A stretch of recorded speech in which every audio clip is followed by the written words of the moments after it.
Hey everyone, and welcome back to the channel. Today we're diving deep into a topic that's been on my mind for ages. Something that truly shapes the geopolitical landscape of the Middle East and beyond. We're going to explore who Iran's most dangerous potential opponent really is. And trust me, the answer might not be what you expect when you first think about it.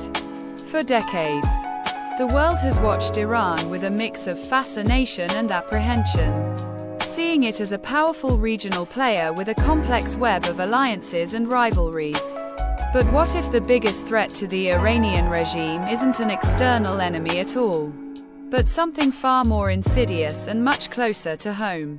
I'm talking about peeling back the layers of conventional wisdom, looking past the headlines that constantly pit Iran against its usual adversaries, and really digging into the underlying dynamics at play.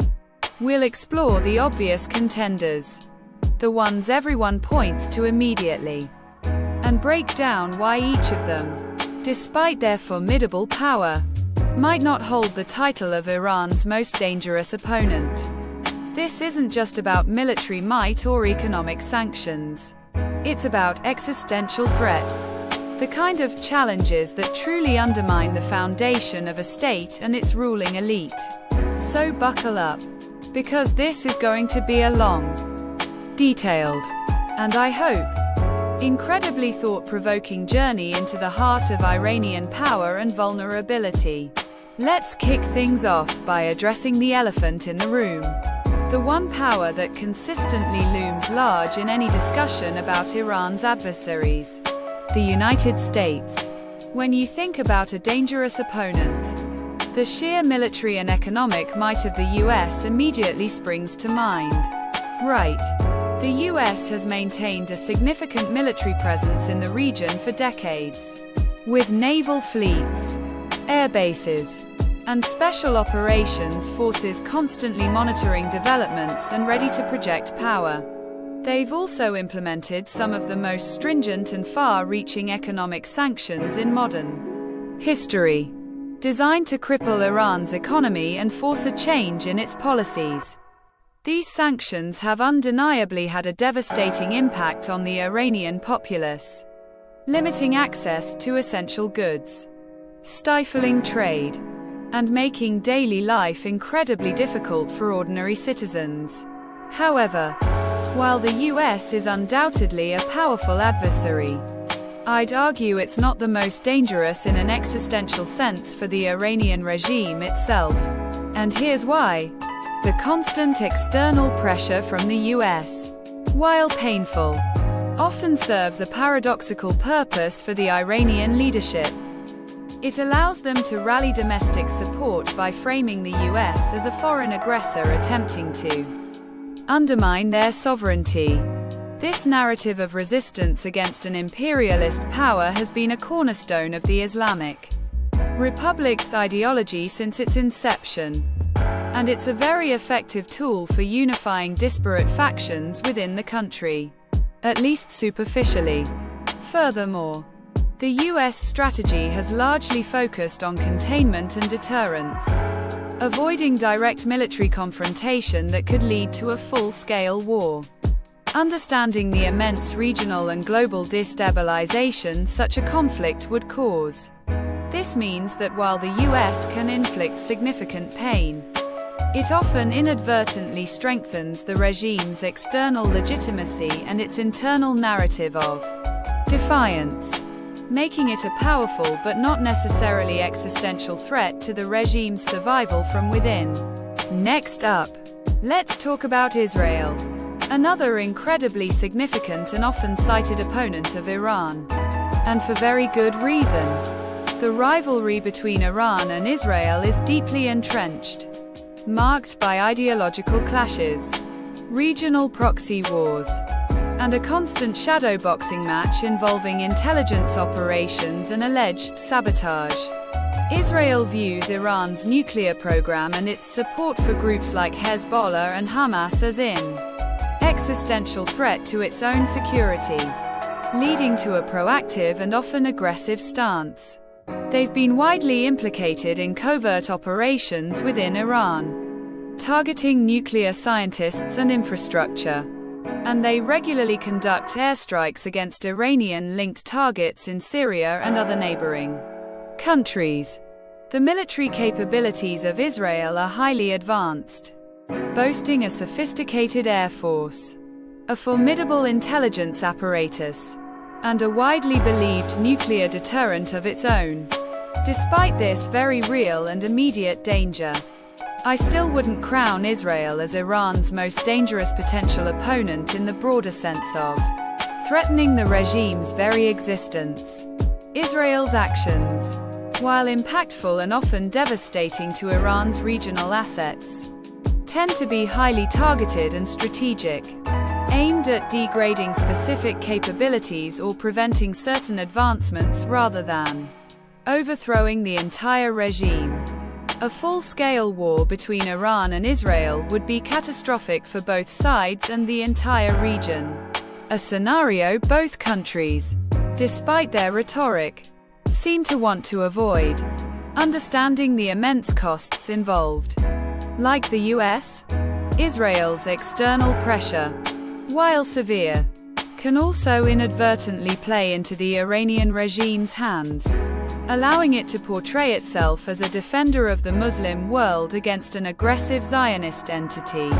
This narrative, while controversial, resonates with certain segments of the population and within the broader regional anti-Israel sentiment, again providing a degree of external validation for the regime's policies. So, while incredibly dangerous in a military and intelligence context, Israel's actions often reinforce the regime's external narrative rather than fundamentally undermining its internal legitimacy. Then we have Saudi Arabia and the Gulf states, another set of powerful regional rivals that frequently clash with Iran across various proxy battlefields.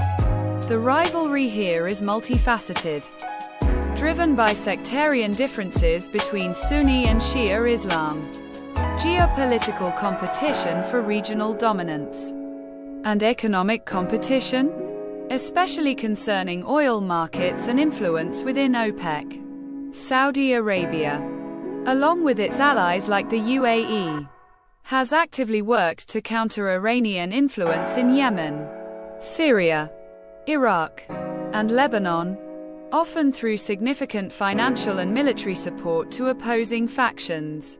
They've also invested heavily in their own defense capabilities, modernizing their militaries and forming alliances to balance against perceived Iranian threats.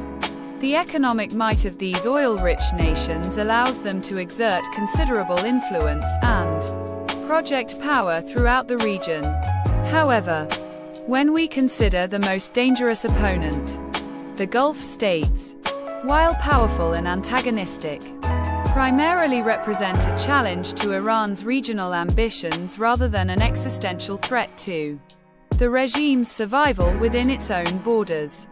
Their conflicts with Iran are largely proxy wars, fought on foreign soil, and while costly and destructive, they don't directly threaten the stability or legitimacy of the Iranian government in Tehran. In fact, much like the US and Israel, the perceived threat from Saudi Arabia and its allies can sometimes be leveraged by the Iranian regime to foster national unity and support for its foreign policy objectives. The narrative of defending Shia communities or resisting Saudi-backed aggression resonates with some parts of the Iranian population, providing a convenient external enemy to distract from internal issues. So, while the competition is fierce and the stakes are high, the Gulf states are more about a regional power struggle than a direct, internal challenge to the very fabric of the Iranian state. Now, let's briefly consider some other less obvious but still significant external players, like Turkey, Russia, and even China, though their roles are more complex. Turkey, for instance, is an emerging regional power with its own neo-Ottoman ambitions, often clashing with Iran's interests in Syria, the Caucasus, and Iraq. While not an overt enemy, their competing visions for regional influence create friction and potential flashpoints, particularly in areas where both seek to expand their strategic depth. Russia and China, on the other hand, are often seen as partners or allies of Iran, especially in opposition to Western hegemony. However, their long-term interests are not always perfectly aligned, particularly when it comes to energy markets, influence in Central Asia, or the future of Syria. A subtle divergence of interests, especially from powerful allies, could present a different kind of long-game challenge to Iran, forcing difficult choices and potentially limiting its strategic options in the future. Yet, these are still external dynamics, largely about strategic positioning and influence, not about the fundamental stability of the Iranian regime itself. So, if it's not the United States, or Israel, or Saudi Arabia, or even other regional powers, who or what is Iran's most dangerous potential opponent? I've been building up to this, and I truly believe the answer lies not outside Iran's borders, but deep within its own society. The most dangerous opponent to the Iranian regime is, without a doubt, its own people. Specifically the pervasive and deeply rooted issues of economic hardship, social unrest, and a profound crisis of legitimacy. This is an enemy that cannot be defeated by missiles, sanctions, or proxy wars. It's an enemy that erodes the regime's foundations from the inside out, slowly but relentlessly. Let's dive into the economic hardship first, because it's a relentless daily reality for millions of Iranians and a primary driver of discontent. Years of crippling sanctions, coupled with widespread government corruption and economic mismanagement, have created an absolutely dire situation for the average citizen. We're talking about rampant inflation that devalues savings overnight, making basic necessities like food, medicine, and housing increasingly unaffordable for vast segments of the population. Unemployment, especially among the youth, is a chronic problem, leading to a sense of hopelessness and a lack of future prospects for an entire generation. The promises of the revolution, of economic justice and prosperity, have largely gone unfulfilled for many, replaced instead by a system where connections and corruption often dictate success, creating a deeply unequal society. This economic despair isn't just an inconvenience. It's a fundamental threat to the social contract between the government and its people, fostering deep resentment and a feeling of being abandoned by their own leaders. Building on that, we have the widespread social unrest and dissent, which has manifested in numerous large-scale protests over the past 2 decades. Each one more significant than the last. These protests aren't just about specific grievances. They represent a fundamental challenge to the authority and ideology of the ruling establishment. We've seen massive demonstrations sparked by economic issues, like the rising price of fuel or basic goods, but also by social restrictions and human rights abuses. The Green Movement in 2009, the protests of 2017-2018, and most recently, the nationwide uprising following the death of Mahsa Amini in 2022, all illustrate a populace increasingly willing to risk everything to demand change. These movements are diverse, encompassing students, women, workers, and various ethnic minorities, all united by a desire for greater freedom, dignity, and a government that genuinely represents their interests. The regime's brutal suppression of these protests, often involving violence, arrests, and even executions, only serves to deepen the chasm between the rulers and the ruled, planting seeds of further rebellion. This brings us to the profound crisis of legitimacy that the Iranian regime is currently facing. A crisis that is arguably its most dangerous long-term vulnerability. The initial revolutionary fervor and the appeal of an Islamic government have waned significantly, especially among younger generations who have no memory of the Shah and who view the current system as oppressive and outdated. There's a growing disconnect between the ruling clerics and the aspirations of a modern, educated, and globally connected populace. The internet and social media, despite censorship efforts, have opened windows to the outside world, exposing Iranians to different ways of life and reinforcing their desire for greater personal freedoms and democratic governance. The regime's insistence on ideological purity and its strict social controls increasingly feel out of step with the desires of its own citizens, particularly women and youth who are pushing for more autonomy and self-expression. This erosion of legitimacy means that the government's authority is increasingly based on coercion and fear rather than genuine popular consent, a precarious foundation for any long-term rule. Furthermore, we're seeing significant demographic shifts and a troubling brain drain that further exacerbates these internal challenges. Iran has a very young population, many of whom are highly educated but face limited opportunities and a stifling social environment.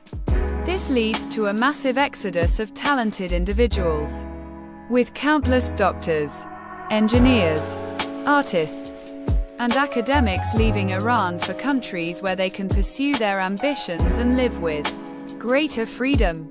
This brain drain robs Iran of its future potential, depleting its human capital and leaving behind a population that feels increasingly trapped and disenfranchised.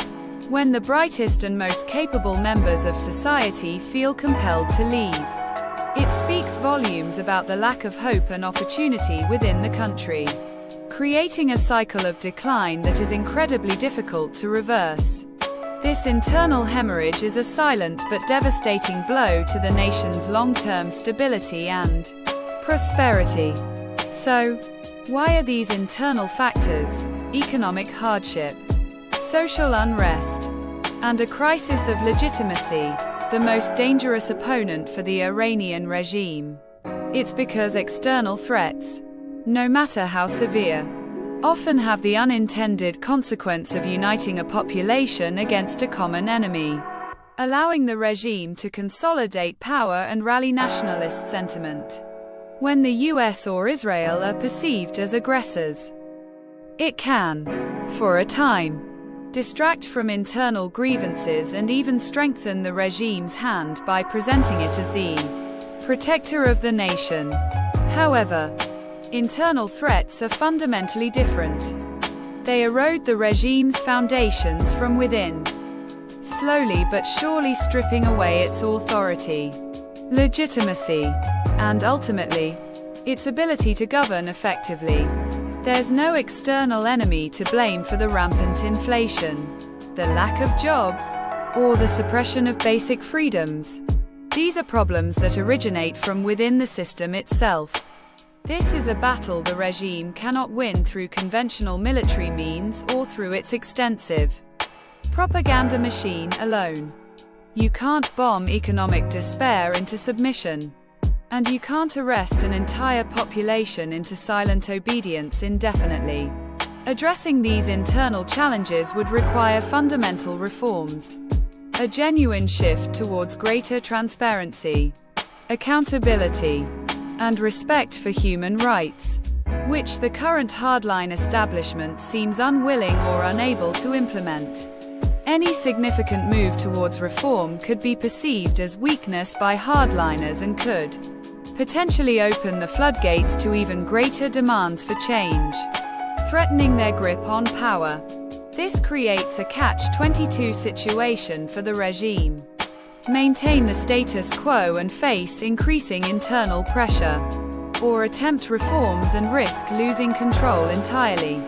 This internal dilemma This slow burn of popular discontent and a collapsing social contract is far more insidious and ultimately more dangerous to the regime's long-term survival than any external military strike or economic sanction. In conclusion, while the United States, Israel, and Saudi Arabia certainly pose significant challenges to Iran's regional ambitions and national security, I firmly believe that Iran's most dangerous potential opponent is itself, specifically the deep-seated dissatisfaction and systemic issues within its own society. The relentless pressure of economic hardship, the simmering rage of social unrest, and the profound crisis of legitimacy are slowly but surely undermining the very foundations of the Islamic Republic. These are not external forces that can be deterred or defeated on a battlefield. They are internal cracks that threaten to shatter the entire edifice from within. The future of Iran, therefore, will likely be determined not by the actions of foreign powers, but by the will and resilience of its own people, and how the regime ultimately responds to their demands for change. It's a complex, evolving situation, and one that I'll continue to watch very closely. Thank you for joining me on this deep dive, and I'll see you in the